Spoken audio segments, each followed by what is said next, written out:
ጤና ይስጥልን የተከበራችሁና የተወደዳችሁ የአስራት ቤተሰቦች ሰላምታችን በእያላችሁበት ይድረሳችሁ እያልን የዕለቱን ዜናዎች ይዘንላችሁ ቀርበናል። በቅድሚያም አበይቶቹን እናስቀድማለን።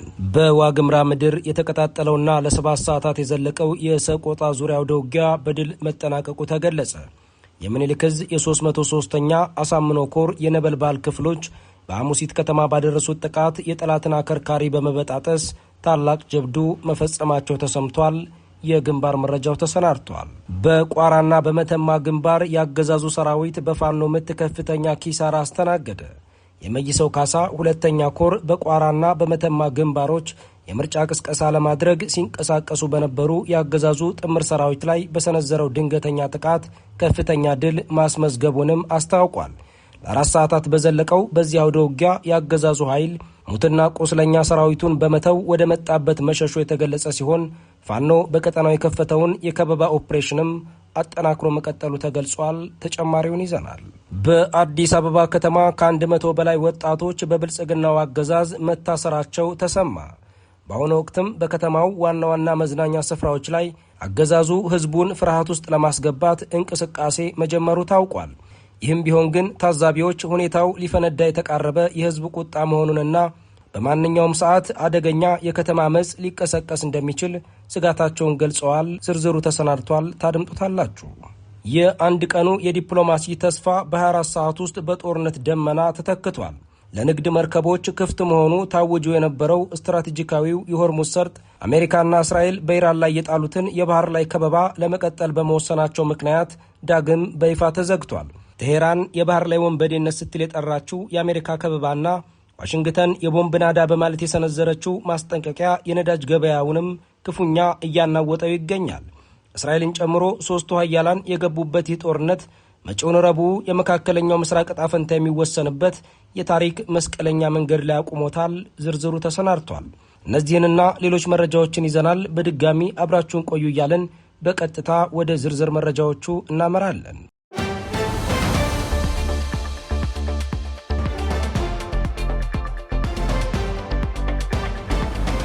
በቋራና በመተማ ግንባር ያገዛዙ ሰራዊት በፋኖ ምት ከፍተኛ ኪሳራ አስተናገደ።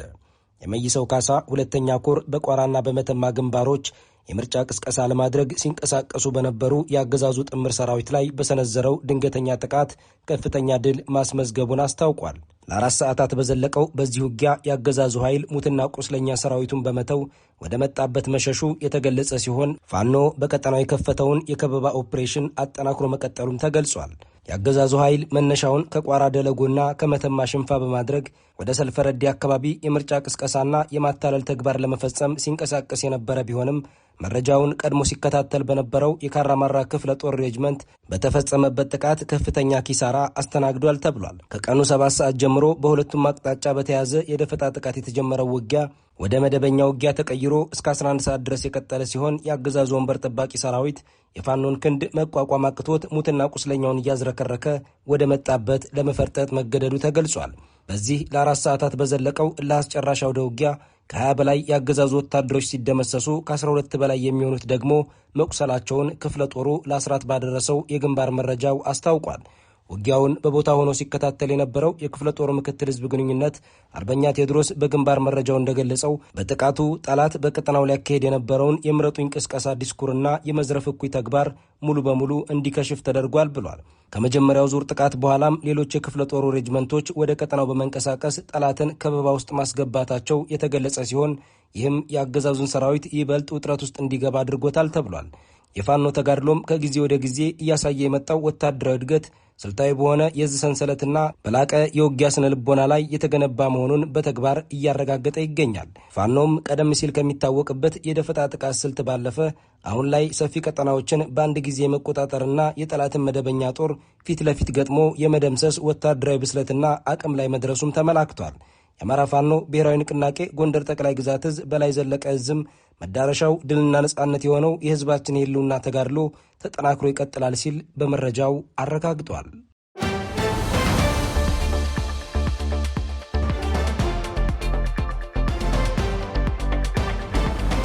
በዋግ ኽምራ ምድር የተቀጣጠለውና ለ7 ሰዓታት የዘለቀው የሰቆጣ ዙሪያ ወደ ውጊያ በድል መጠናቀቁ ተገለጸ። የምኒልክ ዕዝ የ303ኛ አሳምነው ኮር የነበልባል ክፍሎች በሐሙሲት ከተማ ባደረሱት ጥቃትም የጠላትን አከርካሪ በመበጣጠስ ታላቅ ጀብዱ መፈጸማቸው ተሰምቷል። በአማራ ፋኖ ብሔራዊ ንቅናቄ አፋብን የወሎ ቤት አማራ ምኒልክ ዕዝ 303ኛ አሳምነው ኮር በዋግ ኽምራ ብሔረሰብ አስተዳደር ዞን ሰቆጣ ዙሪያ ወረዳ ልዩ ስሙ ሐሙሲት በተባለ ስፍራ ባካሄደው ወታደራዊ ጥቃት ድል መቀዳጀቱን አስታውቋል። ከዛሬ ማለዳ ጀምሮ ለ7 ሰዓታት ያክል በቆየው በዚያው ወደ ውጊያ የ14ኛ ክፍለ ጦር አካል የሆነው ሁለተኛ ማንኩሽ ሻለቃ በሐሙሲት ከተማ በመግባት መብረቃዊ ጥቃት መፈጸሙ ተገልጿል። በጥቃቱ ዙሪያ ለአስራት መረጃውን ያደረሱት የምኒልክ ዕዝ የ303ኛ አሳምነው ኮር የህዝብ ግንኙነት መምሪያ ኃላፊ አርበኛ መምህር ቢሆነኝ ቢያበይን እንደገለጹት በዕለቱ በነበረው ወደ ውጊያ 3 የምርጫ አስፈጻሚዎችን ጨምሮ 8 የሚሊሻ አባላት ተደምስሰዋል ብለዋል። በተጨማሪም 4 የሚሊሻ አባላት በቁጥጥር ስር መዋላቸውንም አረጋግጠዋል። በዚሁ ዘመቻ በአገዛዙ ኃይል ላይ ከደረሰው የሰው ኃይል ኪሳራ ባሻገር 1 ብሬን፣ 11 የክላሽንኮቭ መሳሪያዎች፣ 8 የእጅ ቦምቦችና 760 የክላሽንኮቭ ተተኳሾች መማረካቸው ተገልጿል። መረጃውን ያደረሰን የኮሩ የህዝብ ግንኙነት ክፍል ሲያጠቃልልም የአማራ ህዝብ የህልውና ተጋድሎ ግቡን እስኪመታ ድረስ ተጠናክሮ እንደሚቀጥልም ጨምሮ ገልጿል።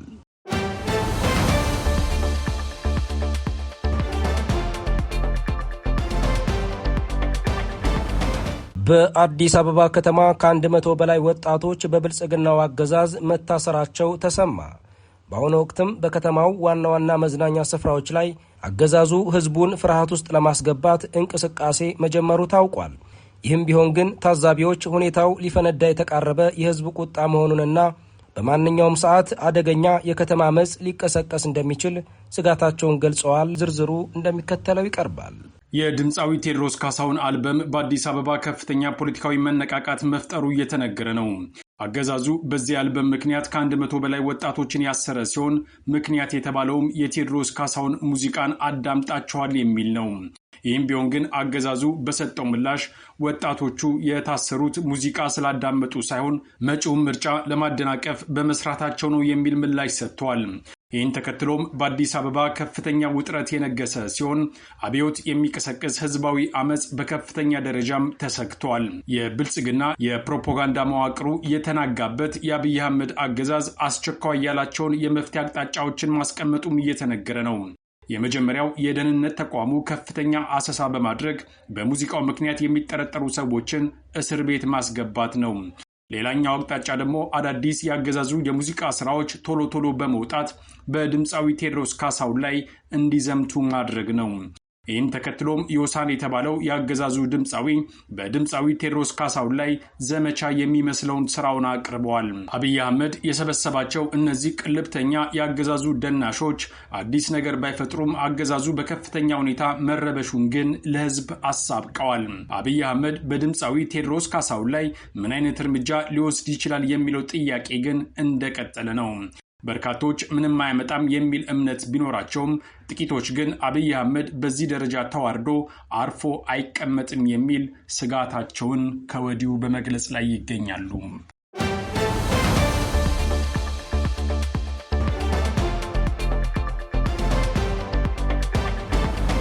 የአንድ ቀን የዲፕሎማሲ ተስፋው በ24 ሰዓት ውስጥ በጦርነት ደመና ተተክቷል። ለንግድ መርከቦች ክፍት መሆኑ ታውጆ የነበረው ስትራቴጂካዊው የሆርሙዝ ሰርጥ አሜሪካና እስራኤል በኢራን ላይ የጣሉትን የባህር ላይ ከበባ ለመቀጠል በመወሰናቸው ምክንያት ዳግም በይፋ ተዘግቷል።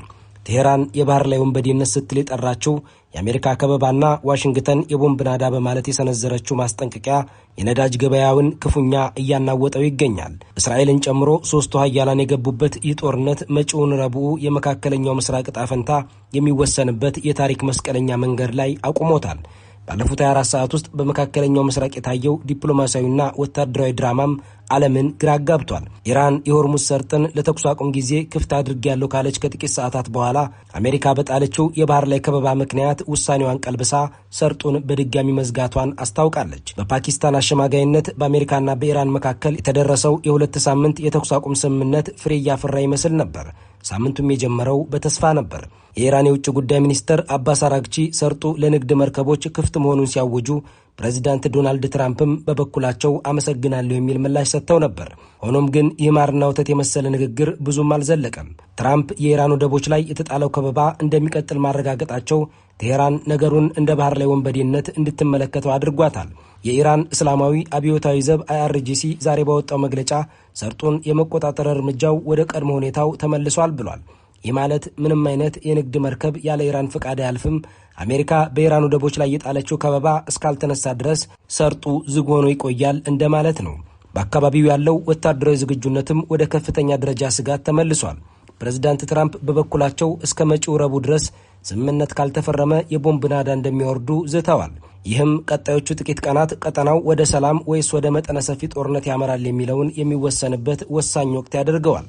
የሆርሙዝ ሰርጥ መከፈት በታወጀ በደቂቃዎች ውስጥም የዓለም የነዳጅ ገበያ ትልቅ እፎይታ አሳይቶ ነበር። በአንድ ቀን ውስጥ የ10% ቅናሽ በማሳየት ከ98 ወደ $90 ዝቅ ብሎ የነበረ ቢሆንም ሰርጡ በድጋሚ መዘጋቱ ሲሰማ በከፍተኛ ሁኔታ ሊጨምር እንደሚችል የምጣኔ ሀብት ባለሙያዎች ይተነበያሉ።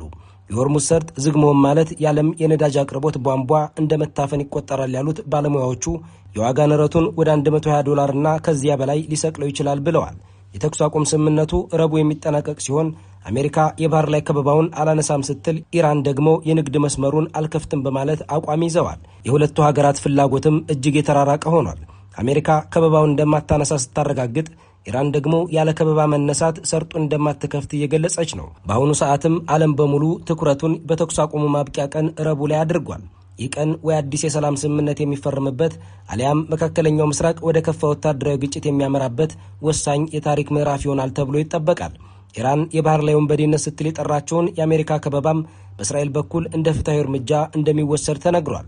በመጪው ረቡዕ የተኩስ አቁሙ ሲያበቃም እስራኤል አሜሪካ በኢራን ላይ ለምትወስደው ማንኛውም ወታደራዊ እርምጃ ቀዳሚ አጋር ሆና እንደምትቆም ይጠበቃል። በተለይ እስራኤል በሊባኖስ በኩል የደረሰውን የተኩስ አቁም ስምምነት እንደ መልካም አጋጣሚ በመጠቀም ትኩረቷን ሙሉ በሙሉ ወደ ኢራን የባህር ላይ መስመሮች አዙራለች። አሜሪካ በኢራን ወደቦች ላይ የጣለችውን ከበባ በቴክኖሎጂና በደህንነት መረጃ ወይም ኢንተለጀንስ የምታግዘው እስራኤል እንደሆነችም ይነገራል። ፕሬዚዳንት ትራምፕ ኢራን 100% ስምምነት ካልፈረመች ከበባው አይነሳም ማለታቸውም ቴልአቪቭ ኢራን ሙሉ በሙሉ መዳከም አለባት የምትለውን ጠንካራ አቋም የሚያንጸባርቅ ሆኖ ተገኝቷል። የመካከለኛው ምስራቅ ፖለቲካም እንደ ሰርጡ ማዕበል ተለዋዋጭ ሆኗል። የሰርጡ መከፈትና መዘጋትንም እንደ ወታደራዊ ስልት እየተጠቀሙበት ይገኛሉ። ዓለም አሁንም አይኑን ረቡዕ ላይ ጥሏል። ሰላም ወይስ ዳግም ውጥረት? መልሱን የሚሰጡት የዋሽንግተንና የቴሄራን ቀጣይ እርምጃዎች ይጠበቃሉ።